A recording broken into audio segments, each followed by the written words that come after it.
네, 반갑습니다. 브리가부지입니다. 그동안에도 잘 지내셨죠? 이번 영상은 1990년대 F1의 또 다른 전설적인 팀인 윌리엄스 차량의 FW14B 모델을 준비를 했습니다. 작년에는 맥라렌의 아일톤 세나 차량이 발매가 되었잖아요. 올해는 또 다른 전설적인 드라이버인 나이젤 만세리 차량이 발매가 되었습니다. 나이젤 만셀이 1985년부터 윌리엄스 팀에서 5번 차량을 달고 경주에 참가를 했는데요. 당시에 우승한 차량이 윌리엄스 FW14B 모델이에요. 그렇다면 FW14A도 있었을까요? 네, 당연히 있었습니다. 1991년도에 나이젤 만셀은 윌리엄스 팀에서 FW14A 머신을 타고 시즌에 도전을 했거든요. 당시에 이 차량은 셰시와 디자인 모두 뛰어났지만 잦은 기계적 결함 때문에 리타이어, 즉 중간에 레이싱을 포기한 경기가 반복되니까요. 신뢰성과 안정성 면에서 아쉬움을 많이 남겼어요. 그래서 결국에는 1991년도 시즌 챔피언은 맥라렌의 아일톤 세나가 차지하게 됩니다. 하지만 다음해인 1992년도에 FW14B 머신이 등장을 하면서 상황이 완전히 달라졌습니다. 이 차량은 전자 제어 서스펜션과 트랙션 컨트롤 등 당대 최고의 수준의 기술들을 탑재했거든요. 나이젤 만셀은 단 5라운드 만에 드라이버 챔피언을 확정짓는 엄청난 기록을 세웠습니다. 시즌 전체를 보면 16라운드 중에서 9승을 했고요. 무려 14번의 포디움을 기록했습니다. 그러니까 1위부터 3위 시상대에 14번을 올라갔다는 거예요. 이 차량을 계기로 F1은 본격적인 전자제어 시스템의 시대로 진입하게 되었습니다. 자, 그렇다면 이 최첨단 기술을 레고로는 어떻게 브릭으로 표현했을지 조립 영상을 함께 보시고요. 우선 박스 아트부터 살펴볼게요. 박스의 아트는 그라데이션으로 차량을 강조를 했고요. 나이젤 만셀의 윌리엄 레이싱 문구도 보이죠. 뒷면에는 거치된 사진과 제품의 디테일 샷이 있습니다. 제품은 비닐 패키징으로 8번까지 있고요. 스티커와 설명서가 있어요. 타이어는 속이 꽉 차 있는 타이어고요. 상태는 아주 좋습니다. 그리고 앞뒤 단면폭도 개선이 되었는데 리오 쪽 타이어가 더 넓어요. 스티커는 아주 많습니다. 시간이 좀 걸릴 것 같습니다. 자, 이제 설명서를 볼게요. 첫 장에는 1992년 당시 윌리엄스 FW14B 머신에 대한 이야기가 있고요. 다음 장은 드라이버인 나이젤 만셀의 이야기와 사진이 있습니다. 다음 장은 레고 디자인 팀의 인터뷰와 제품 디자인이 있습니다. 뒷면에는 브릭 품번이 있고요. 자, 이제 조립을 시작해 볼게요. 첫 번째 단계는 하부 프레임과 리어 현가 장치를 만들어 주는데요. 바닥 프레임도 간단하게 조립을 해서 이렇게 만들어 줍니다. 현가 장치는 더블 위시본 브릭을 사용해서 하부와 상부가 나뉘어지는데요. 우선 하부를 만들고 사각 프레임을 장착을 합니다. 이렇게 사이즈가 다르니까 꼭 확인해 보시고 조립을 해야 합니다. 이렇게 프레임까지 조립을 했고요. 완성된 모듈은 바닥 프레임에 그대로 장착을 해줍니다. 이 라인은 아마도 액티브 서스펜션의 기술 혁신을 나타내기 위한 유압 라인 같기도 해요. 그리고 중앙에 유압 탱크를 표현한 원형 브릭도 장착을 해주면 되고요. 이 브릭은 V형의 10기통 엔진을 표현해 준 것 같고요. 중앙에 장착을 하고 양쪽으로 엔진 커버를 장착해주면 약간 각도가 기울어져서 V 형태를 나타내죠. 차쪽은 양쪽으로 장착을 하는데 볼 조인트를 위치를 잘 확인하셔야 합니다. 그리고 상부 위시본 브릭도 장착해주면 리어 현가 장치는 마무리가 돼요. 자, 이제 리어 쪽에 하부를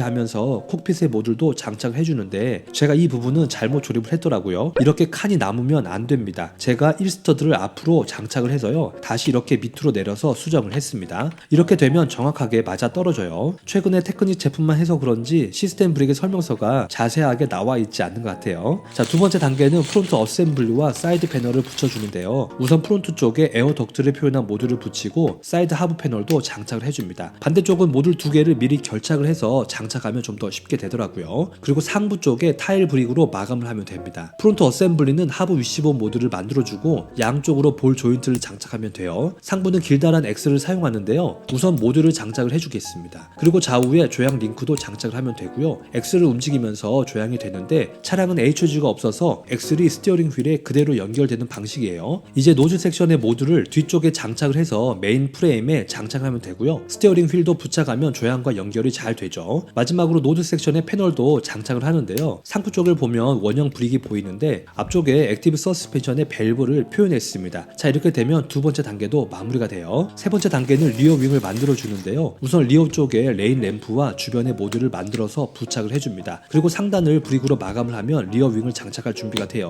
리어 윙의 플립을 먼저 만들어 주는데요. 볼 소켓 브릿이 있죠. 엔드 플레이트를 장착할 힌지 브릭도 벨브도 양쪽으로 장착을 하고요. 스티커도 붙여주면 됩니다. 그리고 상부 쪽에 윙플랩을 볼 소켓과 장착을 해주면 돼요. 완성된 모듈은 이렇게 장착이 되는데 엔드 플레이트 모듈로 차체와 리어 윙을 고정시키면 됩니다. 자, 이렇게 되면 세 번째 단계도 마무리가 돼요. 네 번째 단계는 프론트 윙을 만들어 주는데요. 우선 노즐 섹션의 상부 모듈을 만들어서 부착을 해주는데 밸브를 볼 수 있도록 탈부착하기 쉽게 만들어 주었어요. 프론트 윙은 곡선이 없기 때문에 모양도 각지게 조립이 되었는데요. 지금처럼 윙플랩이 층층이 없기 때문에 간편하게 조립이 됩니다. 뒤쪽으로 길게 뻗은 구조물이 있는데요. 당시의 공기역학 구조물이겠죠. 차량에 장착을 하고 상부 쪽의 패널로 마무리를 하면 네 번째 단계도 마무리가 됩니다. 마지막 다섯 번째 단계는 엔진 커버를 만들어 주는데요. 우선 비행기 날개처럼 커버 패널을 만들어 줍니다. 이 모듈은 자극 브릿들을 사용해서 만들어졌는데 조립하면서도 시간이 많이 걸리더라고요. 뭔가 복잡하게 되어 있습니다. 두 모듈을 서로 결착을 하고 양쪽으로 라운드 패널도 장착하면 되고요. 상부 쪽에 패널도 붙여주면 모듈은 빠르게 완성이 돼요. 완성된 모듈은 차량에 이렇게 부착하면 되고요. 탈부착은 쉽게 되어 있습니다. 사이드 미러도 양쪽으로 장착을 하고 마지막으로 바퀴를 장착을 하는데요. 앞뒤 타이어를 잘 보시고 장착을 하면 돼요. 이 구조물은 제품 스탠드인데요. 이렇게 하부 쪽에 핀으로 고정하면 튼튼하게 잘 버텨줍니다. 자, 이렇게 되면 조립은 마무리가 돼요.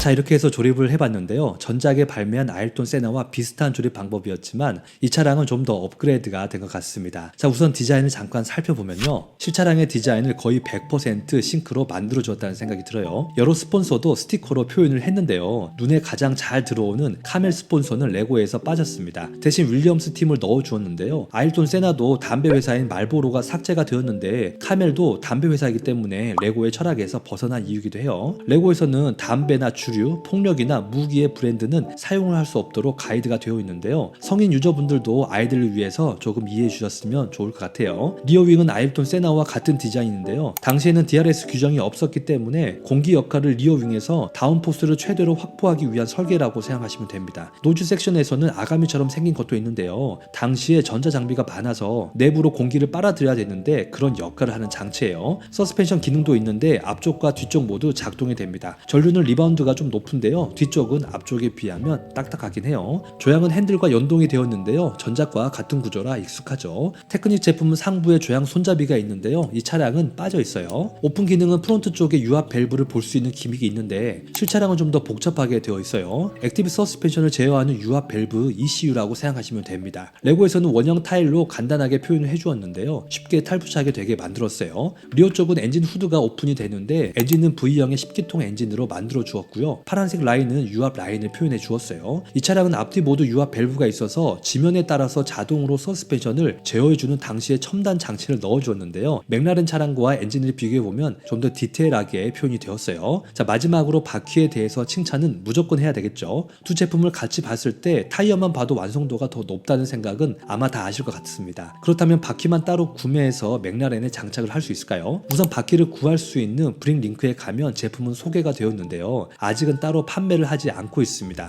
현재로서는 윌리엄스 차량을 하나 더 구매해서 타이어를 장착해야 할 것 같아요. 장착은 가능할까요? 플로어에 간섭이 없도록 살짝 끼워주면 장착은 가능합니다. 타이어만 바꿔도 느낌이 달라 보이죠.